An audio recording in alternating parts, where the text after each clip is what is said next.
This repair video for the P2229 error code is specifically tailored for Ford drivers. If your Ford is showing up P2229 code, this is for you. This means that the Powertrain Control Module, PCM, senses a high electrical reading from the barometric pressure sensor A or its circuits. Under this circumstance, stop driving and repair your vehicle immediately. So, what causes this imbalance? Here are the most common culprits. This error could be caused by these possible faults in your car. Damaged barometric pressure sensor, electrical connector issues, wiring problems, faulty engine control module, heat damage. Here are 3 simple DIY methods you can try to solve this problem. MAF Sensor.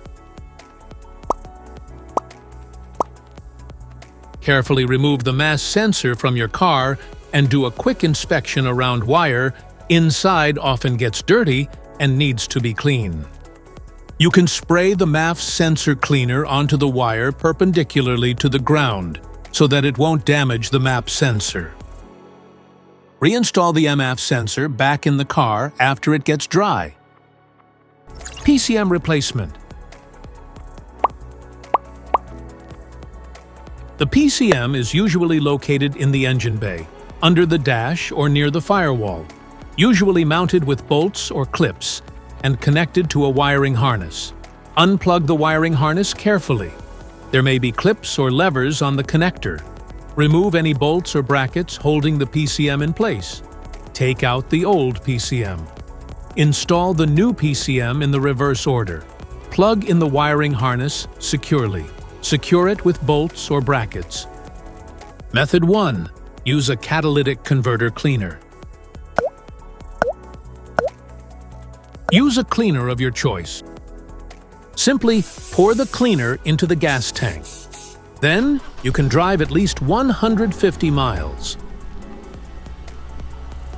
This error occurs in OBD2-equipped vehicles, especially those manufactured since 1996. Mostly it comes in Mercedes-Benz, Volkswagen, BMW, Chevy, Mazda, Volvo, Acura, Honda, Cadillac, Hyundai, Saab, Ford, and many more. If you like this video, don't forget to subscribe to our channel. Thanks for watching.